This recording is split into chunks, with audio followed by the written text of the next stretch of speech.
Hi friends, இன்றைக்கி நம்ம கல்யாணி பூசணிக்காவில் அல்வா செய்வது எப்படின்னு பார்க்கலாம். கல்யாணி பூசணிக்காவை தோலை சீவிட்டு இப்படி சின்ன சின்ன துணுக்குகளாக கட் பண்ணி வச்சுக்கோங்க. வானலில் நெய் அல்லது கொஞ்சமாக எண்ணெய் ஊற்றி நல்லா வதக்கிங்க. பொன்னிறமாக வதங்கி வர அளவுக்கு வதக்கிங்க. ஏன்னா இதை மிக்சியில் போட்டு அரைச்சி தான் நம்ம செய்ய போகிறோம். பச்சையாக அரைச்சி வதக்கணுன்னா அந்த அளவுக்கு நல்லா வதங்கி வராது. அதனால் இதுமாரி கட் பண்ணி போட்டு வதக்கி ஆற வச்சு நம்ம மிக்சியில் போட்டு அரைச்சி எடுத்துக்கலாம். கடாயில் நெய் ஊற்றி முந்திரியை போட்டு நல்லா வதக்கிங்க.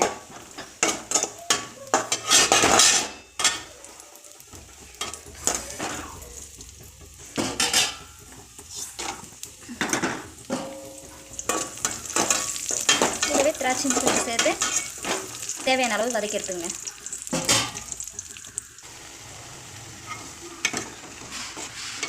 அரைச்ச விழுது போல் அரைச்ச பூசணிக்காய்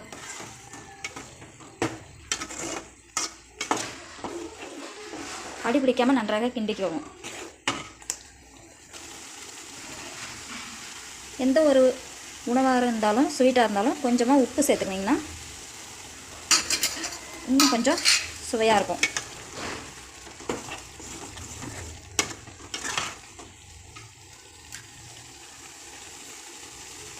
தண்ணி கொஞ்சம் சுண்டி வந்திருக்கு. இந்த பதத்தில் நம்மளுக்கு தேவையான அளவு சர்க்கரையை சேர்த்துக்கணும்.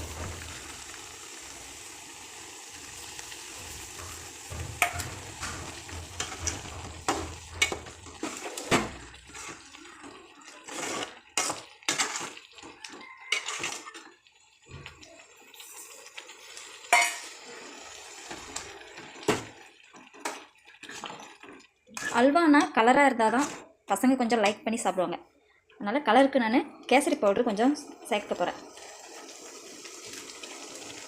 நீங்கள் வேணுன்னா சேர்த்துங்க, இன்னும் வேணும்னா விட்டுருங்க.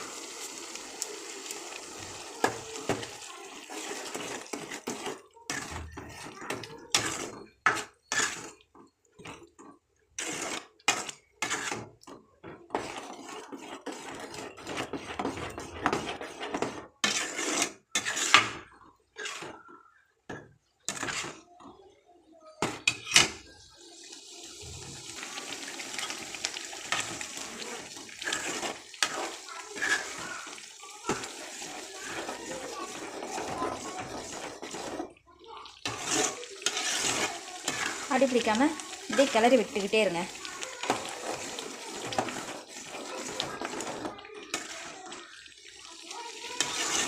சாதாரண கல்யாண பூசணிக்காவை இப்படி இந்த அளவுக்கு செஞ்சு இதை பசங்களுக்கு கொடுக்கணுமா அப்படின்னு யோசிக்கணும் இல்லை. கல்யாண பூசணிக்காய் ரொம்ப உடம்புக்கு நல்லது. ரொம்பவும் குளுமை வாய்ந்தது இந்த கல்யாண பூசணிக்காய். இதில் இருக்க மருத்துவ குணம் நிறைய. இது பசங்களுக்கு சாம்பார்லேயோ இல்லை ஜூஸாவோ செஞ்சு கொடுத்தா அந்த அளவுக்கு விரும்பி சாப்பிட மாட்றாங்க. ஸோ இந்தமாரி அவங்களுக்கு பிடிச்ச மாதிரி ஸ்வீட்டாக செஞ்சு கொடுத்தீங்கன்னா பசங்களும் லைக் பண்ணி சாப்பிடுவாங்க.